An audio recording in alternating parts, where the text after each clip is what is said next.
నిన్ను వదలను final part. ఇప్పటి వరకు ఏం జరిగిందో తెలుసుకోవాలి అనుకుంటే ఇంతకు ముందు వీడియోస్ మీరు ఖచ్చితంగా చూడాల్సిందే.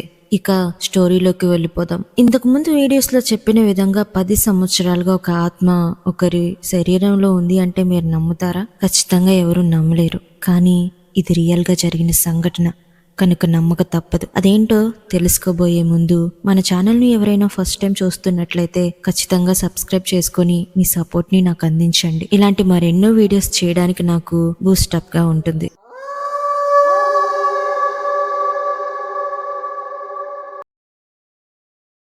అప్పటి వరకు కోపంగా ఉన్న లలిత మెల్లగా బాధగా తన ఫేస్ మార్చేసింది. ఏడవడం స్టార్ట్ చేసింది.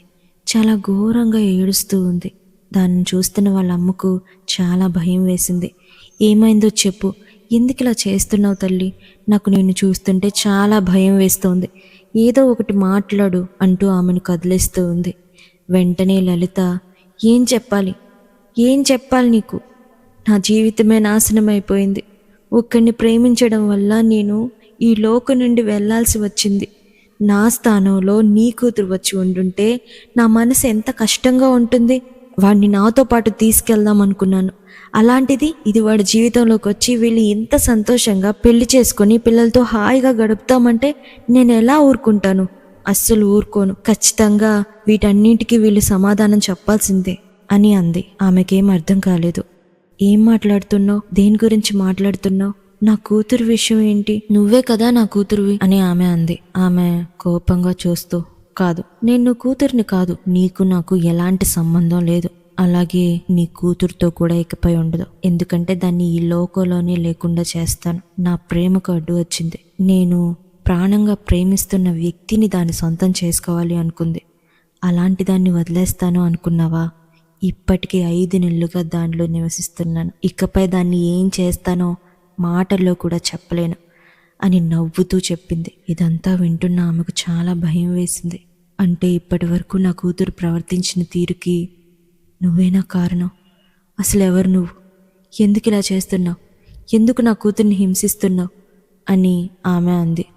నువ్వెంత గించుకున్నా వేస్ట్. నేను చేయాలనుకున్నది ఖచ్చితంగా చేసి తీరుతాను.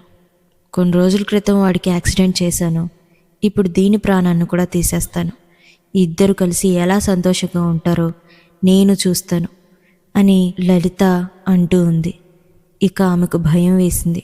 అలా జరగడానికి వీల్లేదు, అలా నేను జరగనివ్వను అని పెద్దగా అరుస్తూ ఉండగానే లలిత ఆమె దగ్గరకు వచ్చి ఆమె గొంతు గట్టిగా పట్టుకోబోయింది. ఇక అదే క్షణం వారి రూమ్ డోర్స్ గట్టిగా ఓపెన్ అయిన శబ్దం వినిపించింది. అలా డోర్ వైపు చూస్తే గౌతమ్ తమ్ముడు వచ్చాడు. ఇక నీ ఆటలు సాగవు, ఇక్కడితో నీ కథ ముగిసిపోయింది అని పెద్దగా అన్నాడు. లలిత అతని వైపు చూసి, ఏంట్రా వాగుతున్నావు అని మాట్లాడింది. అదే సమయానికి బయట నుండి ఒక అఘోరీ వేషంలో ఉన్న వ్యక్తి లోపలికి వచ్చాడు. అతను చూస్తున్న చూపుకి, అతని వేషానికి, అతను ఏదో మనసులో చదువుతున్న దానికి ఆమెలో చాలా భయం వేసింది. ఆమెకు అక్కడ ఉండగలిగేంత శక్తి లేకపోయింది.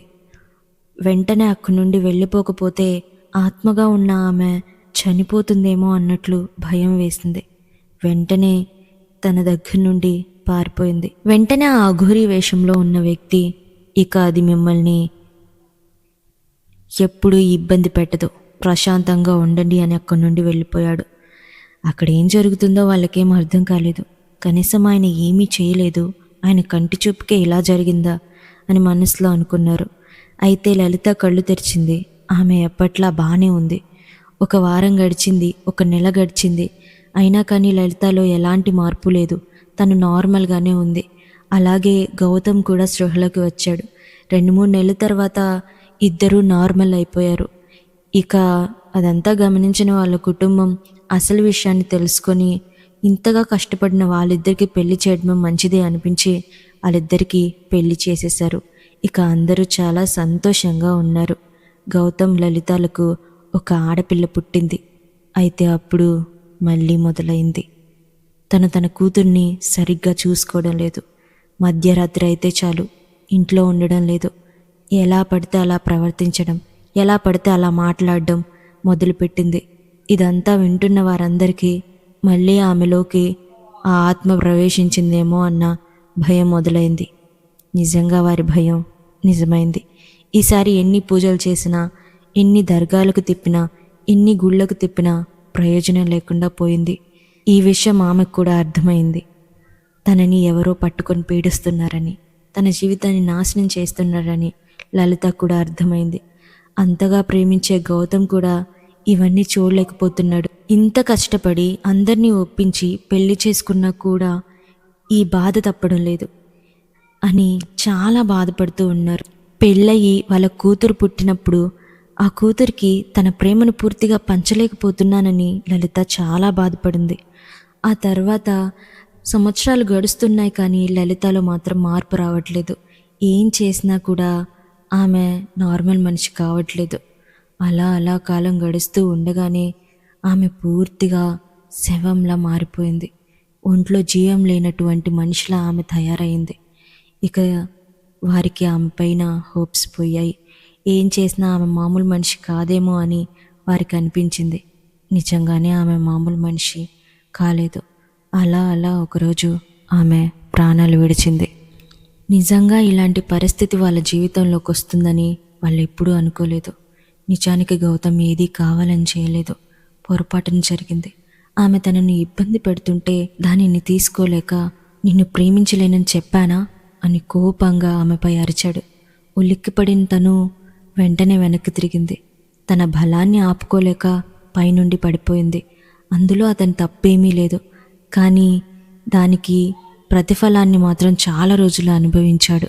ప్రేమించిన అమ్మాయి తనకి దక్కలేదు, పెళ్ళైన తర్వాత సంతోషం లేదు, కూతురు పుట్టినా కూడా వారి కుటుంబం ఆనందంగా లేదు. అలా అలా ఒకరోజు తన భార్య తనను విడిచిపెట్టి వెళ్ళింది. ఈ విషయాలన్నీ తలుచుకుంటుంటే తెలియక చేసిన తప్పు ఎంతవరకు దారితీసిందా అని చాలా బాధపడ్డాడు.